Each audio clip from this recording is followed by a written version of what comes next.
আসসালামু আলাইকুম প্রিয় দর্শক, তারেক রহমানের একটা সাক্ষাৎকার যেটা বিবিসি বাংলায় আজ সকালে প্রচারিত হয়েছে।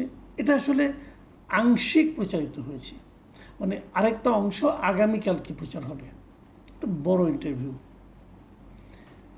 এবং আংশিক যে আজকে যতটুকু প্রচার হয়েছে সেটুকু নিয়ে আজকে আমি আসলে কথা বলতে চাই।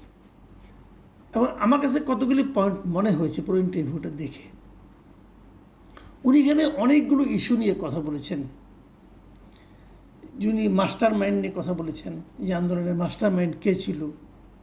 উনি বলেছেন এই আন্দোলনের মাস্টার মাইন্ড ছিল এদেশের গণতন্ত্রকামী জনগণ। আমার কাছে এই কথাটা অসাধারণ ভালো লেগেছে, যে উনি ঠিকভাবে একদম পয়েন্ট আউট করতে পেরেছেন এই আন্দোলনে কোনো মাস্টার মাইন্ড ছিল না, একক কোনো মাস্টার মাইন্ড ছিল না।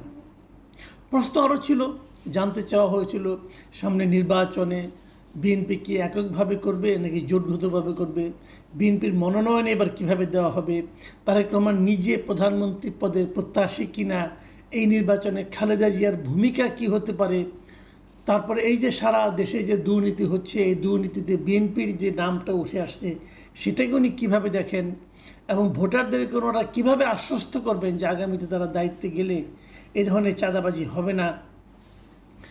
জানতে চাওয়া ছিল যে জাকসুর যে নির্বাচনের ফলাফল হলো, শিবিরের কাছে ছাত্রদল ধরাশায়ী হলো, সেই ধরাশায়ী হওয়ার পর এর প্রভাব জাতীয় নির্বাচনে পড়বে কিনা, এবং আওয়ামী লীগের যে রাজনীতি, আওয়ামী লীগকে নিষিদ্ধ করা না করা, এগুলো নিয়ে ওনার কি মূল্যায়ন, ওনার কি দৃষ্টিভঙ্গি, এই সমস্ত বিষয় নিয়ে আলোচনা করা হয়েছিল। এবং সবচেয়ে প্রথম যে বিষয়টা আলোচনা করা হয়েছে, যেটা দিয়ে আমি আমার আলোচনা শেষ করব, সেটা হলো ওনার দেশে ফেরা নিয়ে। উনি দেশে কেন ফিরেন নাই এতদিন, কবে নাগাদ ফিরবেন, এবং খুব দ্রুতই ফিরবেন কিনা, নির্বাচনের সময় ফিরবেন কিনা, এ সমস্ত প্রশ্ন কিন্তু আলোচনায় এসেছিল। সেই আলোচনাটা আমি সবার শেষে করছি। আর তার আগে আমি দু একটা প্রসঙ্গ নিয়ে একটু কথা বলবো। শুরুতে তো বলেই দিলাম যে মাস্টার মাইন্ড উনি জনগণকে দিয়েছেন, এটা খুবই ভালো লেগেছে আমার এই কথাটা। আমি আরেকটা নিয়ে কথা বলবো, চাঁদাবাজি নিয়ে। চাঁদাবাজি নিয়ে উনি বলেছেন যে চাঁদাবাজিটা ক্ষেত্রে ওনারা যে কতজনকে বহিষ্কার করেছেন, শাস্তি ব্যবস্থা নিয়েছেন, এগুলো বলেছেন। প্লাস পাশাপাশি এই যে দখলদারিত্ব, চাঁদাবাজি, এর ব্যাপারে উনি ওনার একটা ব্যাখ্যা দিয়েছেন। এই ব্যাখ্যাটা আমি শুনে আমি একটু হতাশ হয়েছি।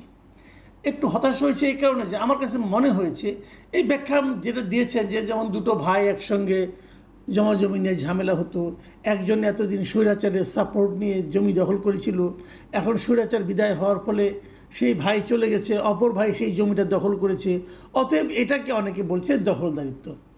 এই যে কথাগুলো উনি বলেছেন না, আমার কাছে যেটা মনে হয়েছে যে উনি যে দূরে থাকেন, ওনার কাছে যারা এই খবরগুলি পৌঁছাচ্ছেন সেই লোকগুলি দলের প্রতি তাদের কোনো ফিলিংস কাজ করে না। সেই লোকগুলি ভালো না রে ভাই। প্রত্যেকটা চোর, একদম চোর, যে চোরটা হাতে নাতে ধরা পড়ে, তাকে যদি আপনি জিজ্ঞাসা করেন, সে দেখবেন তার চুরির পক্ষে সে কিছু ইনিয়ে বিড়িয়ে যুক্তি দেয়। এই যুক্তিগুলি আমার কাছে সেরকম মনে হয়েছে। যে যাই বলুক, আমরাও তো কিছু কিছু জানি। ওই আগে আমারটা দখল করেছিল, আমি এখন দখল ফিরে পেয়েছি, অতএব আমাকে এখন বলা হচ্ছে ভাই। এরকম ঘটনা যদি ঘটেও থাকে সেটা হাজারে একটা, এটা হাজারে একটা। এলাকার মানুষ সবাইকে চিনে জানে।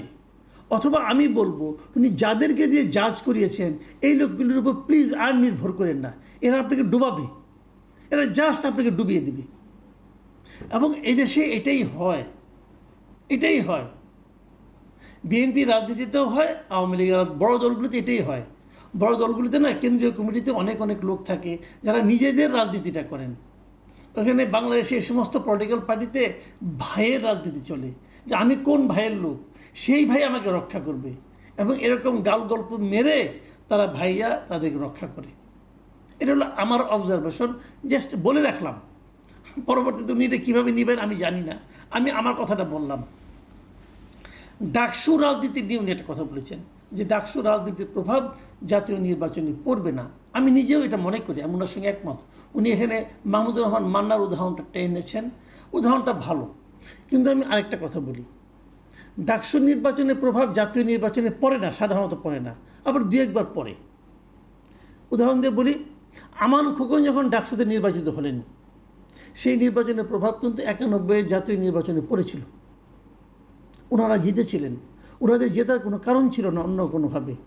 সবাই ভেবেছিল আওয়ামী লীগ জিতবে, কিন্তু ওনারা জিতেছিলেন কেন? ওই সময়ে আমার বিবেচনায় ইয়াং ভোটাররা বিএনপিকে ভোট দিয়েছিল। বিএনপি কিন্তু মোটামুটি নিয়মিত ইয়াং ভোটারদের ভোটে যেতে, এবং 2001 সালে যখন বিএনপি জিতেছিল সেটাও কিন্তু ইয়াং ভোটাররাই বিএনপিকে ভোট দিয়েছিল।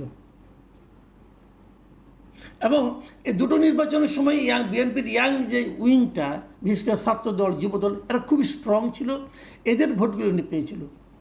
তো এই জাতীয় নির্বাচনে পড়ে না প্রভাব, এটা সত্য, যদি সেই ছাত্র সংগঠনের কোনো শক্ত রাজনৈতিক দল না থাকে। যেমন মান্না ভাইদের ছিল না কেন, মাহমুদুর রহমান মান্না যখন ডাকসু নির্বাচিত হয়েছিলেন তখন ওনার রাজনৈতিক দল ছিল জাসদ বাসদ। জাসদ বাসদের শক্ত সংগঠন সারা দেশে ছিল না বলেই তারা কোনো প্রভাব বিস্তার করতে পারেনি। কিন্তু জামাতে ইসলাম থেকে শক্ত সংগঠন এই মুহূর্তে। ইসলামী ছাত্র শিবিরের প্রভাব জামাতে ইসলামে পড়বে না। মাহমুদুর রহমানের মান্নার উদাহরণকে মাথায় রেখে উনি বুঝে থাকেন এটা আত্মপক্ষ সমর্থনের জন্য একটা ভালো যুক্তি, কিন্তু কার্যকর কিনা আমি জানি না, আমার একটু সন্দেহ আছে। আমার কাছে মনে হয়েছে ওনাকে এই ব্যাপারে আরও একটু সিরিয়াস হতে হবে। সমস্যা নেই, হাতে এখনও 6 মাসের মতো সময় আছে। এই সময়ে উনি যদি সিরিয়াস হন অনেক কিছুই ঘটতে পারে। আমি এই ওনার এই নিয়ে আপনার এই ইন্টারভিউয়ের বক্তব্যটা শেষ করব, দুটো পয়েন্টার বাকি আছে। একটা হলো আওয়ামী লীগ প্রসঙ্গ। আওয়ামী লীগ প্রসঙ্গে উনি কী বলেছেন, আমার কাছে এটাকে অত্যন্ত ঠান্ডা মাথার উনি একটা জবাব দিয়েছেন। উনি এই আওয়ামী লীগ প্রসঙ্গে বলেছেন, ওনার 17 বছরের ইতিহাস বর্ণনা করেছেন, এবং এটা এত টাচি ছিল ওনার বক্তব্যটা, আমি শুনে আমার চোখে পানি এসে গেছিলো যে এত সুন্দরভাবে, এত পরিমিতি বোধ ওনার বক্তব্য আমি পেয়েছি। যে উনি ওনার সেই যে 17 বছরে ওনার উপর যে শারীরিক নির্যাতন চলেছে, ওনার ফ্যামিলির উপর নির্যাতন হয়েছে, ওনার মা ভাই, ওনার বাড়ি, ওনার স্মৃতি, সব কিছুর উপর যেভাবে নির্যাতনটা হয়েছে, উনি যেভাবে অল্প কথায় এত সুন্দরভাবে মেধহীন ভাষায় এটা প্রকাশ করেছেন, আমি খুবই আসলে স্পর্শকাতর হয়ে পড়েছিলাম। এবং উনি ফিনিশিংয়ে কী বললেন যে সমস্ত অপরাধের বিচার হতে হবে। এটা কেবল উনি আবার শেষে বলেছেন কীভাবে শুনুন, উনি বলেছিলেন এটি প্রতিশোধের কোনো বিষয় নয়, এটি ন্যায়ের কথা, এটা আইনের কথা, অন্যায় হলে তার বিচার হতে হয়। অসাধারণ একটা কথা বলে, রাষ্ট্রনায়কোচিত কথা একটা ওনার বলেছেন উনি। আমি ওনাকে ধন্যবাদ দিচ্ছি, এবং এই জন্য দিচ্ছি উনি কিন্তু ব্যক্তিগত শোধ দেওয়ার কথা বলছেন না, উনি বলছেন আইনের শাসন কায়েমের কথা।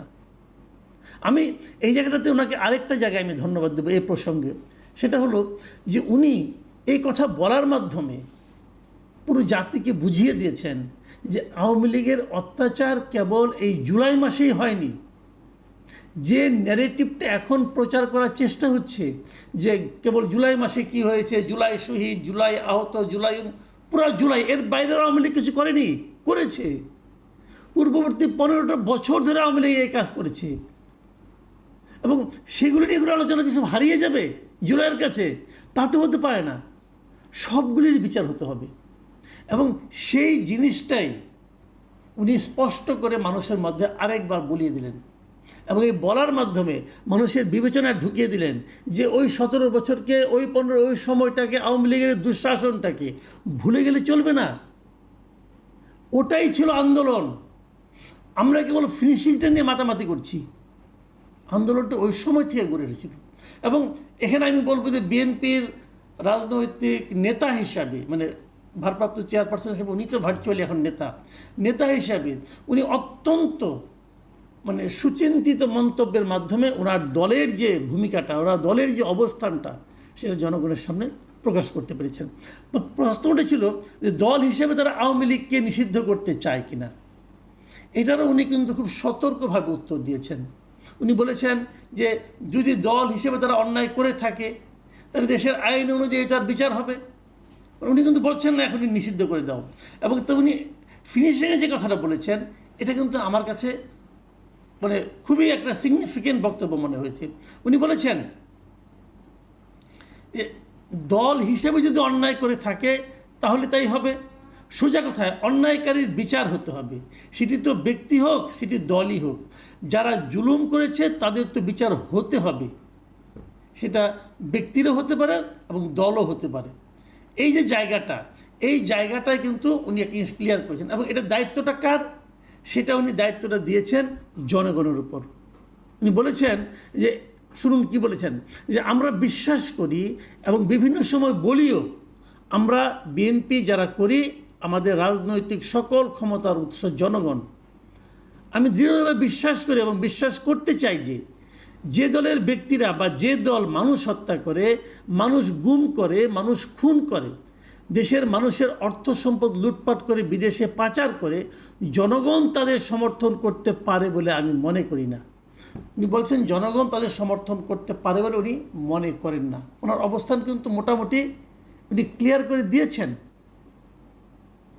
আমি মনে করি এই জায়গাটাতে উনি ওনার মতো করে উতরে গিয়েছেন। কিন্তু এই কথাগুলো আগামী নির্বাচনে ওনার ভোট বাক্সের জন্য কতটুকু সহায়ক হবে সেটা অবশ্য পরেই জানা যাবে।